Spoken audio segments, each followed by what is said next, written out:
welcome to Daily Revelations. We are getting to the end of Romans. So we're going to cover Romans 14 and 15 today and talk about the difference between what God talks about as obedience, as a covenant, versus oftentimes what we think of obedience as a checklist. And what is the difference in that? How do we live that? What does Paul say in the book of Romans about that? And what is the end result of that? And that's really what Paul wants as he finishes this letter. Not quite done yet. We're going to cover chapter 16 tomorrow. But what is he concluding with that sums all of what he's been talking about in this book to point to one single thing that's going to kind of be our gauge as to whether or not we're living by covenant or checklist.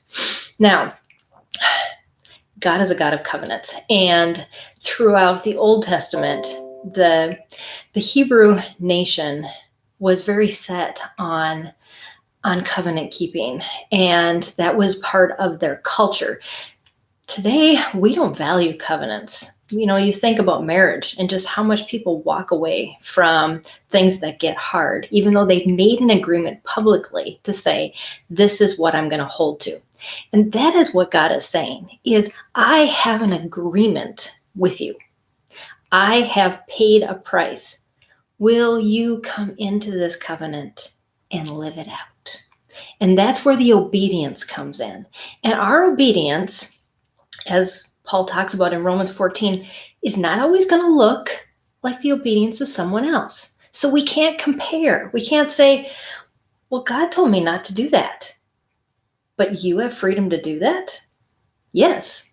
There are a lot of gray areas in the Bible, and it boils down to, what has God told you? How has he asked you to live out his glory in your life through your circumstances? And it's not always going to mesh up word for word, checklist point for checklist point. And that's why we can't follow checklists. We have to stay in a covenant of love and obedience with God alone and not say, wait, this rule is what I need to follow. You have to follow it too. That's not the way it works. For not one of us lives for himself, and not one of us dies for himself. We live for the Lord, and we are the Lord's. That's what verses 7 and 8 say. And then it says, previously in verse 4, who are you to judge the servant of another? We are all a servant of God. We have all, hopefully, when we're in a relationship with him, hear from him and hear commands from him. And then in obedience as his servant, go out and follow those commands. Now, why would a king have a bunch of servants doing all the same thing? He wouldn't, because each person in his kingdom that he has called as a servant has been made uniquely or has unique gifts that need to be used in a unique way. The same is with God's kingdom. And therefore, we cannot compare one another. We do not put an obstacle or stumbling block also in our brother's way. So even though sometimes we are given the freedom to be able to do something that maybe God has said, nope, not in your life. And what Paul brings up is alcohol and meat eating. Well, those are still things that people argue about in our culture today. And God gives freedom in some and not in others. Are we to judge? No, we are not, because that is God's unique calling into that person's life. It's part of their covenant relationship with God, not a checklist. And that is where we have to draw the line. And the thing is, though, is we also don't want to create division by saying, well, I have the freedom to do this, so I'm going to do this in front of you. Well, our conscience should get the better of us to say, no, when I am in this person's company that God has said no to that, I will respect that and not say, well, I have the freedom to do that, so I'm going to. That's not love. And that's where chapter 15 comes in and talks all about It boils down to, we don't live in this freedom or whatever God has told us to do for ourselves. We live in it for Him. And through that process, we live out the love for others as well. And Jesus was the best example. He lived out sacrificing himself as a servant of God for the Jews and for the Gentiles. And when he was with the Jews, he followed the Jewish traditions because that's what they did. He didn't create a stumbling block for them. When he was with the Gentiles, which the Jews condemned him for, they're like, why are you eating? Why are you not washing your hands? Why are you doing these things?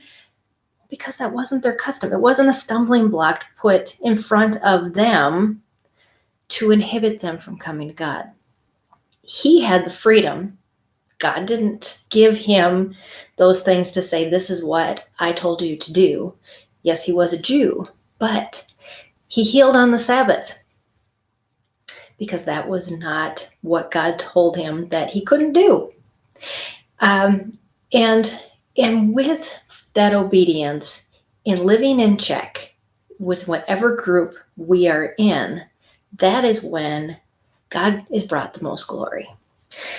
So it boils down to our obedience, our servant heart towards God allows the Spirit to magnify our hope, because we are no longer honed in, focused down on check, check, check, check, check. We're like this: God, show me where I need to go, what I need to do, and I will walk in your love, and I will be filled with hope, and I will be filled with joy. And that is the key.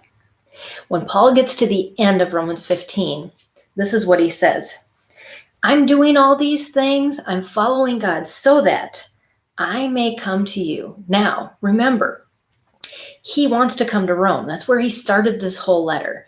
I want to come to Rome, but God's sending me to Jerusalem. I'm going to do that in obedience. I'm going to go to Jerusalem in obedience because that is where God says I need to go before I come to you. I got some business to do. And I know what God is kind of going to do there. And I eventually will get there. God has told me I will come to Rome. But I want to come in joy by the will of God, not my own will of following checklists and a nice laid out map to get to you. Instead, I'm going to follow this crazy route that God has for me, because that will keep me in his joy and keep me in his will, and also allow me to give hope to wherever God is taking me, because he's the one leading. He's the one in control. And so that is really a really good summary of what Romans is really all about. It's about this covenant loving relationship. And I wrote down, it's about love and devotion to God. That's what a covenant is about. When we come into a marriage compact with another person, we don't say, well, I'm getting married, so I'm going to follow all the rules now. No, we think about that person. We think about pleasing them. We think about the relationship, the devotion, the love. Because all the checklist is rules and regulations that tear relationships apart. Because we're only thinking of the details. We're not thinking about how we can complement and perfect and not have to be the same. We can be different, and that can be okay. And it can actually bring more glory to God. That was so evident. I have other interviews. I don't know if you know about my organization, Sped Homeschool, but I do a live interview on Tuesday nights on Facebook right now. We're going to be expanding out to YouTube and other things as well. We have a YouTube channel, but I interviewed last night Laura Lee. She's a pastor's wife, a special needs mom, an author, illustrator, blogger, but she has done some research on the disabilities in the church. And we had an awesome conversation last night about how God can uniquely heal and leave people disabled, and at the same time, through all our lives, still be brought glory. And why we can't just hold on to, well, if you have enough faith, you'll be healed, because God doesn't work that way. And so it brought out a lot of what this message was saying. And so I encourage you, if you're on Facebook, go look at that interview that was recorded last night. So it'll be on our YouTube channel on Sunday too. So anyways, I hope you have an awesome day. Tomorrow we wrap up Romans and we're talking about Romans 16, which may seem like it's a pretty short. Most pastors don't even speak on that chapter, but there's some really rich content in there that I want to spend a little time on. So as we wrap up our Romans study. So have an awesome day, and I will see you again tomorrow, everybody.